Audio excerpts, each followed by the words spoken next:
Senator Marsha Blackburn. Great to see you. Thanks for coming in. Sure. So, during this period of time where we were waiting for some of these deals to get done, the argument was that China was going to start making all these side deals with other countries, and that was going to take the United States out of the conversation. That clearly didn't happen. You're right about that. It did not happen.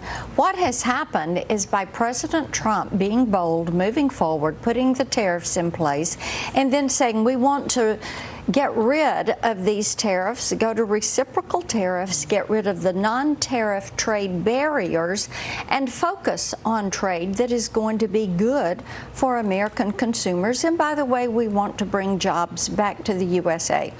And countries have lined up. They need our market more than we need theirs.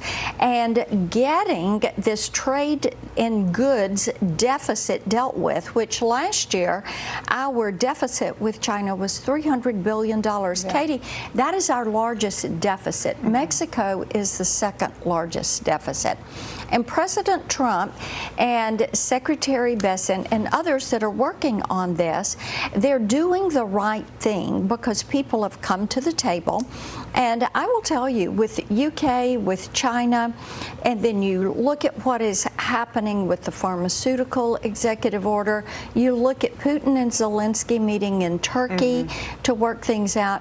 President Donald Trump has had a very good week, and it's good for the American people. Yeah, we're talking about global deals, other countries, but it really comes back to the fact that he wants to benefit Americans. That's right. So what are you hearing from your constituents in Tennessee about these kinds of tariffs going against China? Of course, a number of the steel workers and auto workers from Pennsylvania and Michigan were at Liberation Day just a month and a half ago, supporting the president, asking Americans to be patient with him. So what are you hearing from people in your state about these tariffs? Yes, and we're working very closely with them, whether they make automobiles or boats or entertainment equipment, medical supplies. We're working with them and with the U.S. Trade Rep office to make certain that they have the opportunity to move those supply lines out of China, and that things that they cannot get anywhere else other than China, that there is going to be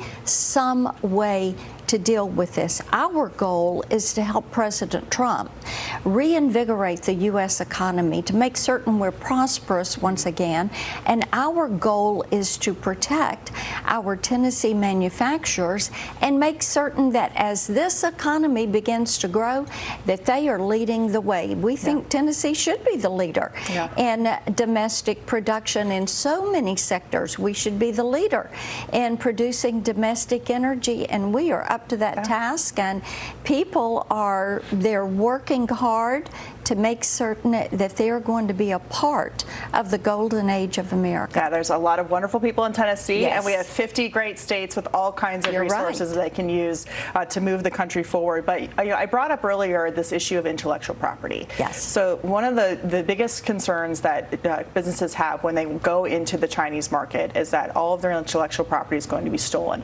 Most importantly, this is a national security issue when it comes to AI, IP, also when it comes to important things like steel to build ships. And so where are we with the national security angle of taking on China on Capitol Hill with the tariffs?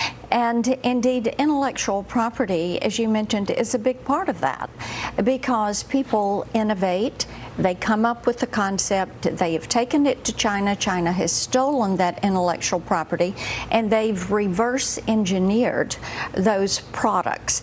And this is one of the reasons for getting those critical supply lines out of China and making certain that the tariffs are going to benefit U.S. steel production and our rare earth minerals, that we have access to those.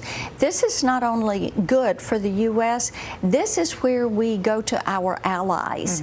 And this is why using tariffs, getting people to the table, constructing these trade deals. So we're going to be able to reinvigorate U.S. and friendshoring of production of these critical supply lines, medical equipment supplies. We learned that during COVID. Look at that. Yes. That's right. When you look at energy production, transformers, we're all beginning to look at small modular reactors and micro reactors. We're looking at hyperscalers and data centers, and all of the production you're going to need going into that.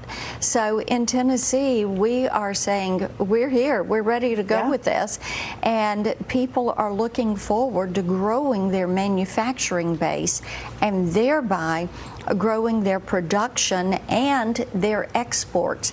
This means higher wages, it means more jobs. People that doubted President Trump, I loved what Stephen Moore said, because we all know he doesn't like tariffs. But President Trump very wisely got people to the table. And in 1 week, we have seen 2 big deals announced. We know there are so many others that are in the works, and of course, to paper the deal is going to take a little bit longer, but to get these deals in principle and get them announced is such a huge win for the American people. And I think you saw the reaction in the market today. You will see that going forward as well. That's right.